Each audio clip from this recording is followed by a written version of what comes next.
혹시 이런 생각해 보신 적 있으세요? 성경에서 말하는 그 첫째 부활 있잖아요. 그게 우리 모두를 위한 게 아니라면 어떨까요? 오늘은요, 우리가 마지막 때에 대해 가지고 있던 생각들을 완전히 뒤집어 버릴 수도 있는 아주 흥미롭고 또 도전적인 해석 하나를 깊이 파고들어 볼까 합니다. 자, 오늘 우리가 파고들 이야기의 가장 핵심적인 질문, 바로 이겁니다.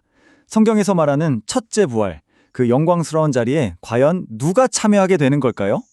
여기서부터 아주 파격적인 주장이 나오는데요. 우리가 보통 첫째 부활하면 예수님 다시 오실 때 구원받은 모든 신자들이 참여하는 거라고 생각하잖아요. 근데 이 자료는 그게 아니라고 말합니다. 이건 모두를 위한 게 아니라 오직 신앙을 지키다 목숨을 바친 순교자들, 바로 그들만을 위한 아주 특별한 상급이라는 거죠. 자, 그럼 이 주장이 어떤 논리적인 근거를 가지고 있는지 지금부터 6단계로 나눠서 하나씩 차근차근 따라가 보도록 하죠. 네, 첫 번째 핵심으로 들어가 보겠습니다. 과연 누가 이 특별한 부활에 참여할 자격이 있는지, 그 대상을 어떻게 정해야 하는지부터 살펴보죠. 자, 이 자료가 가장 핵심적인 근거로 드는 구절이 바로 이겁니다. 여기서 정말 중요한 포인트가 뭐냐면요. 성경 전체에서 첫째 부활이라는 단어를 직접 언급하면서 그 참여자가 누구인지 구체적으로 묘사하는 구절은 오직 여기 요한계시록 20장뿐이라고 강조하는 겁니다. 그리고 이 구절을 근거로 자료는 이 영광스러운 상급을 받을 순교자들을 크게 두 그룹으로 나눕니다. 첫 번째 그룹은 대환란이 오기 전에 예수님을 증언하다가 목숨을 잃은 사람들이고요. 그리고 두 번째 그룹은 대환란 기간 동안 짐승과 그 우상에게 경배하기를 거부하고 표를 받지 않다가 순교한 사람들입니다. 그러니까 결론은 아주 명확하고 어떻게 보면 좀 충격적이기까지 합니다. 이 해석에 따르면 만약 우리가 순교자가 아니라면 첫째 부활에는 참여하지 못한다는 이야기가 되는 거죠. 자, 그럼 여기서 당연히 이런 질문이 나올 수밖에 없죠. 아니, 그럼 순교자들을 제외한 나머지 대다수의 신자들은 어떻게 되는 건가요? 이 질문에 대해서 자료가 제시하는 답이 바로 예비처라는 개념입니다. 이게 뭐냐 하면요.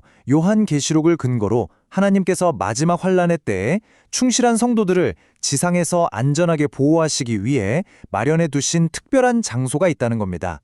일종의 신성한 피난처인 셈이죠. 그러니까 정리를 해보면 이런 그림이 나옵니다. 순교자들이 첫째 부활이라는 엄청난 상급을 받는 바로 그 시간에 땅에 남아있는 다른 성도들은 아직 휴거되거나 부활한 상태가 아니라 이 예비처에서 안전하게 보호를 받고 있다는 설명이죠. 자, 이렇게 첫째 부활의 참여자들이 누구인지 정의가 됐죠. 그럼 이제 이 자료는 부활 전체에 대한 아주 새로운 시간 순서, 새로운 타임라인을 제시합니다.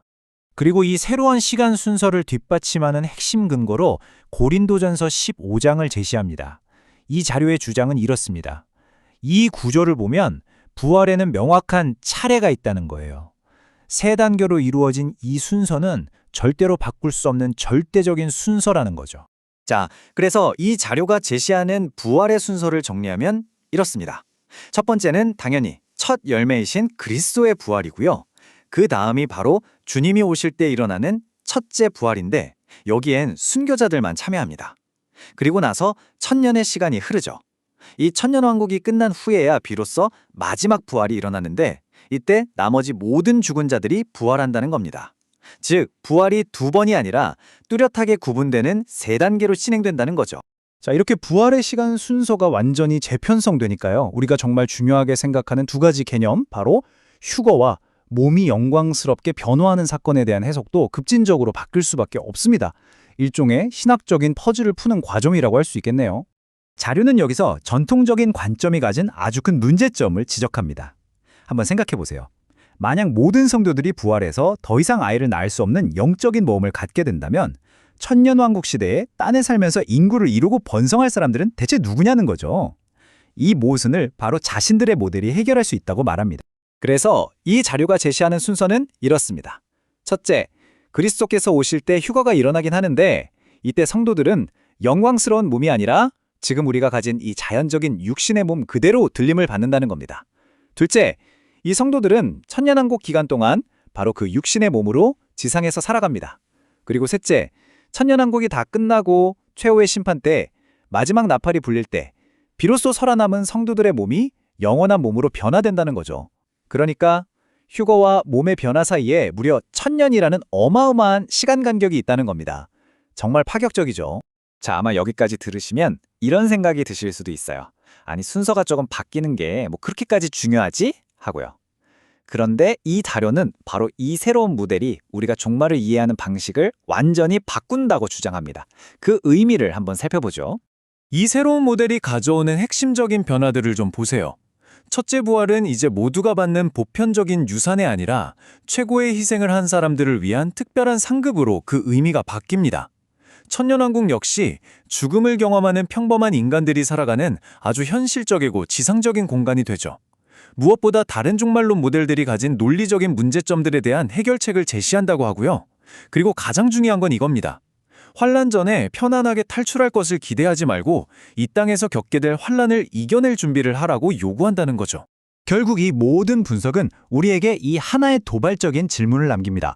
만약 첫째 부활이 우리 모두에게 보장된 약속이 아니라 소수에게만 주어지는 특별한 상급이라면 이것이 한 사람의 신자로서 살아가는 삶과 죽음의 의미를 어떻게 바꾸어 놓을까요? 우리 신앙의 최종 목표는 과연 무엇인지 다시 한번 깊이 생각해보게 만드는 질문입니다.